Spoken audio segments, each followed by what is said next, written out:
저희가 이제 오늘 에스겔서를 살피며 나아갈 차례인데요. 제가 계속해서 좀 누적하면서 여러분들이 구약의 각 권이 좀 머릿속에 자리가 잡히시도록 계속 노력을 하려고 합니다. 저는 이제 여러분들이 쭉 함께 저희가 구약의 각 권들이 무엇인지를 좀 순서대로 저희가 차곡차곡 쌓아놓는 것이 굉장히 중요하다라고 생각이 들어요. 왜냐하면은 여러분 항상 이제 그렇죠. 이게 이제 뭘 마실 때 이 컵 안에 담겨 있지 않습니까? 그러니까 생각보다 이 그릇이라는 게 굉장히 중요해요. 물이 그냥 흐르고 있는데 그걸 그냥 먹을 수가 없고 이 컵이나 그릇이 있어야 담아 먹을 수 있지 않습니까? 마찬가지로 구약의 39권이 무엇인지를 하나하나 알아두는 것이 별게 아닌 것 같아도 그렇게 그릇이 생길 때 우리가 구약의 각 성경을 우리가 양식으로 먹게 될 줄로 믿으시기 바랍니다. 이게요, 제가 이거를 이거 외웠어요? 라고 하시는 분들도 계시고 아직 긴가민가 분들도 계실 거예요. 근데 이거를 저도 사실 그냥 외운 거예요. 그러니까 이게 막 뭔가 규칙을 발견해서 말씀드리고 싶은데 특별한 규칙이 잘 안 보여요, 아직까지.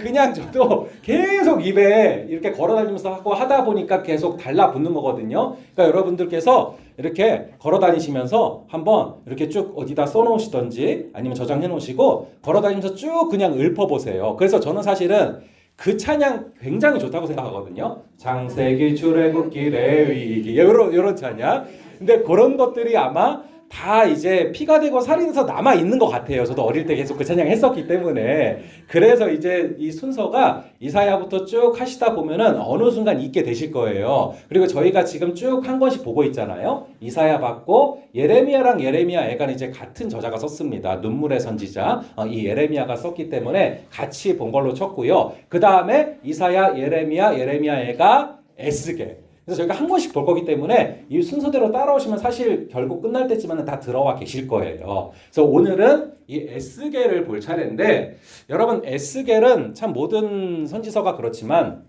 에스겔은 에스겔 선지자가 본 환상을 주로 기록하고 있어요. 그래서 여러분 이 선지서가 왜 어렵냐면은 에스겔 선지자는 처음에 이 환상을 그림으로 본 거예요. 쉽게 말하면 영상으로 본 거예요. 글로 써서 줬어요. 그러니까 그림으로 본 거를 글로 써서 줬으니까 이거를 다시 우리는 또 뭘로 바꿔야 돼요? 그림으로 바꿔야 해서 어려운 거예요. 하지만 처음에 에스겔이 이걸 그림으로 받았구나. 영상으로 받았구나. 그 환상을 받았구나. 그러면은 이 환상이, 이 그림이, 이 이미지가, 이 영상이 무엇일까를 우리가 그리지만 그림으로 전환을 해보는 거예요. 이게 여러분 성경 읽으면서 굉장히 중요한 부분입니다. 성경은 텍스트로 되어 있어요. 그리고 우리 기독교는 텍스트의 종교입니다. 이 글로, 이 텍스트로 우리가 승리해야 되거든요. 세상에는 많은 나쁜 이미지들이 지금 있어요. 여러분 세상에서 정말로 많은 이미지들이 지금 우리를 잠식하려고 합니다. 그래서 여러분 요즘에 쇼츠라던가 영상이라던가 굉장히 많은 것들이 소비되면서 그런 영상들. 그래서 여러분 요즘에는 정말 글을 안 읽으려고 해요. 특히 젊은 층은 정말 글 안 읽으려고 합니다.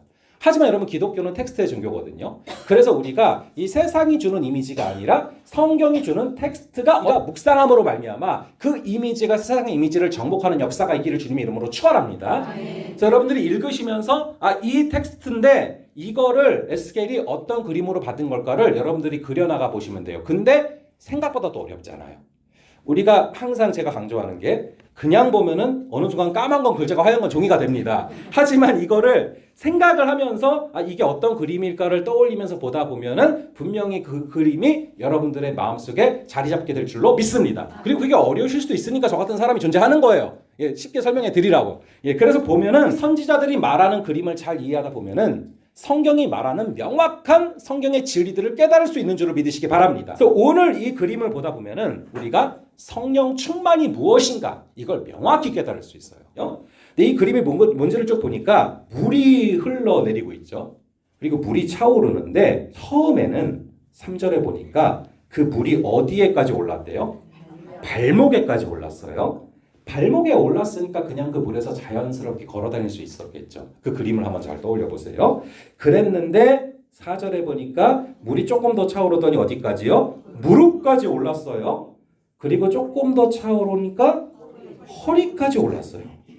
그리고는 내가 건너지 못할 강이 되어버렸어요. 이게 성령 충만이라는 거예요. 이 그림이 성령 충만이라는 것입니다. 이거를 정확히 아셔야 돼요. 왜냐하면은 이 성령 충만이 저희는 가끔 간혹 성령을 에너지로 착각하시는 경우들이 있어요. 그래서 성령 충만하면 에너지가 확 생겨가지고 그래서 이전에 막 잘못된 어떤 신앙들 가운데서는 뭐 성령 받아라면 또 받고 막 이렇게 손으로 받는 것처럼 그게 아니죠. 성령 하나님이신 줄을 믿으시기 바랍니다. 성령님은 인격체인 줄을 믿으시기 바랍니다. 그래서 성령 충만을 차오르는 걸 지금 얘기를 하고 있어요. 그러니까 이게 성령 충만이라는 거예요. 처음에는 발목이어서 그냥 자유롭게 다녔어요. 근데 성령이 점점 충만하게 차오르면은 발목에서 무릎에서 허리, 그리고 점점 올라와서 이제는 내가 맘대로 다니는 것이 아니요, 성령께서 나를 끌어가시는 거죠. 물이 점점 차오르다 보니까 이제는 물에서 내가 맘대로 다니다가 물이 나를 끌어가는 것입니다. 그게 바로 성령 충만인 줄로 믿으시기 바랍니다. 그래서 여러분들이 성령 충만하면은 어떤 성령이라는 에너지가 꽉 차오르는 게 아니라 성령 하나님이 주인 되셔서 성령 하나님이 끌어가신다라는 것을 기억하시기 바랍니다. 그게 바로 성령 충만이라는 것이죠. 그래서 여러분들이 성령 충만하면 앞으로는 이 그림을 떠올리시면서 동시에 운전대를 생각하시면 참 편해요. 그러니까 운전석에 처음에는 내가 앉아 있었어요. 근데 성령 충만하면은 내가 어디로 가는 거예요? 조수석으로 가는 거예요. 운전석에 누가 앉으시는 겁니까? 성령 하나님이 앉으시는 거예요. 그게 바로 성령 충만인 줄로 믿으시기 바랍니다. 그런데 여러분 이걸 생각하다 보면요, 저도 그랬거든요. 제가 처음에 이제 저희 아내가 면허를 땄을 때, 이제 제가 처음으로 항상 운전을 제가 하다가 처음으로 조수석에 앉았을 때, 아내가 운전했을 때 이상하게 보면은 그 오른쪽에 있는 손잡이를 정말 꽉 잡게 되는 거예요. 그래서 막 팔이 아플 정도로. 근데 곰곰이 보면은 저보다 더 잘해요. 근데 왜 난 이것을 잡고 불안해하는 것일까? 곰곰이 생각을 해보니까 이게 사람이 자기가 막 하다가 옆에 앉아서 타죠? 자기가 하지 않은 뭔가 불안함이 좀 있어요. 이게 잘할까? 부딪힐까? 제대로 갈까? 나보다 더 잘하는데도 불구하고. 근데 성령 충만할 때 똑같은 현상이 있을 수 있다는 거예요. 물이 차오르기 전에 내 마음대로 다녔거든요.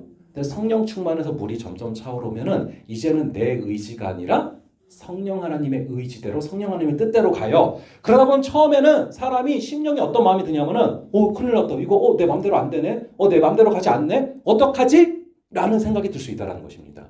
그런데 성령께서 끌어가시니까 나타나는 현상이 뭔지를 볼게요. 9절에 정확히 나와 있어요.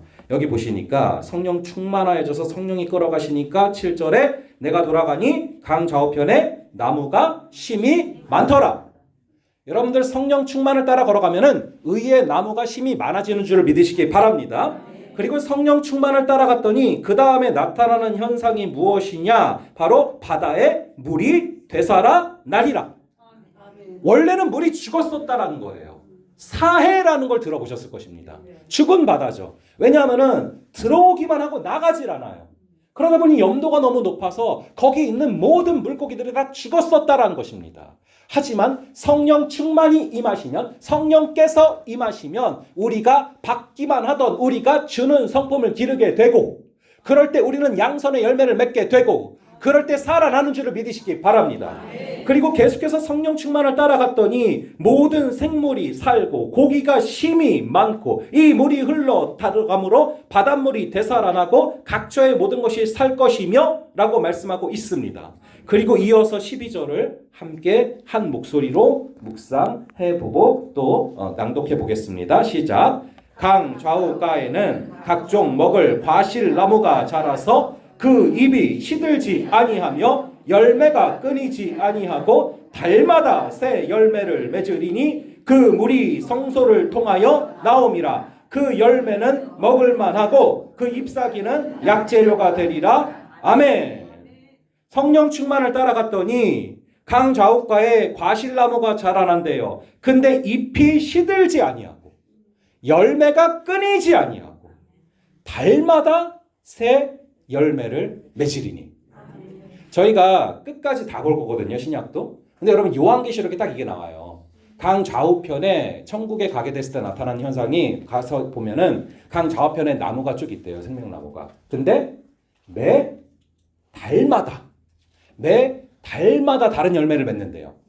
그러니까 여러분 4월에 맺는 열매와 5월에 맺는 과실이 다르다라는 거예요.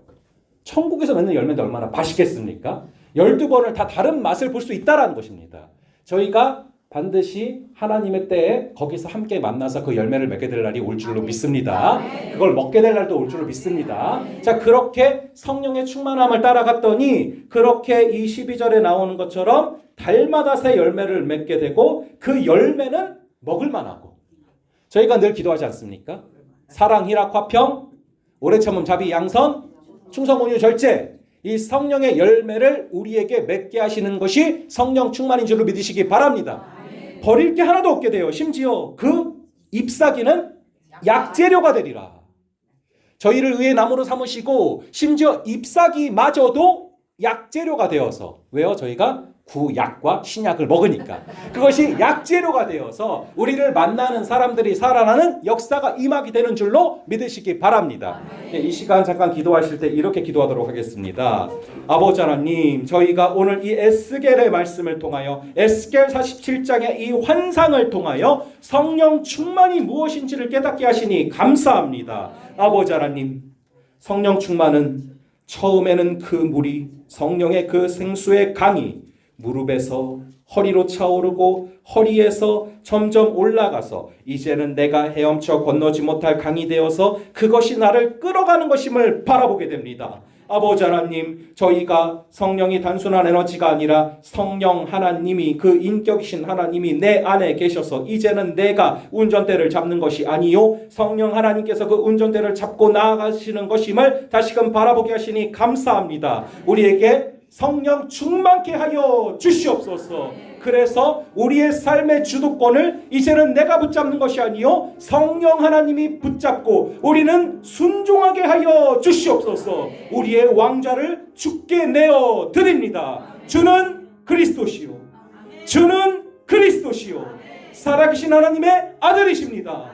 아버지, 내 삶의 주인이 하나님 되셔서 내 삶의 운전석에 우리 성령 하나님이 앉아 계셔서 내 맘대로 가는 것이 아니요 하나님의 뜻대로 순종하며 하나님의 뜻대로 인도함을 받아 걸어가는 우리가 되게 하여 주시옵소서. 우리 주여 외치고 성령 충만을 간구하겠습니다. 주여.